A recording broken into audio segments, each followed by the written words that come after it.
un tramway couleur cassis dans la ville de la moutarde. Et cette couleur que l'on retrouve sur tous les transports en commun de Dijon fait bien sûr penser au cassis, une spécialité emblématique de la ville et de la Bourgogne. Le tramway est entré en service en 2012 avec 2 lignes pour 19 km de long au total. La première circule sur un axe est-ouest en longeant le centre-ville, tandis que la seconde est sur un axe nord-sud. Le long du centre-ville, les 2 lignes circulent sur la même infrastructure entre la place de la République et la gare.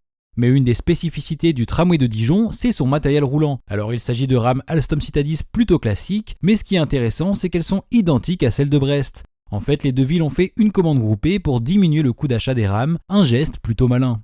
Le réseau est actuellement exploité par Keolis Dijon Mobilité sous la marque Divia pour le compte de Dijon Métropole. Et la métropole vient justement de lancer des études pour plusieurs prolongements. Alors on n'a pas trop de détails vu que ça vient de commencer, mais la ligne 2 pourrait être prolongée plus loin vers le sud pour desservir une zone d'activité. De l'autre côté, la ligne 1 pourrait être prolongée jusqu'à la commune voisine de Chevigny-Saint-Sauveur. D'autres scénarios de tramway, BHNS ou tram-train font partie de l'étude, mais sans plus d'informations pour le moment.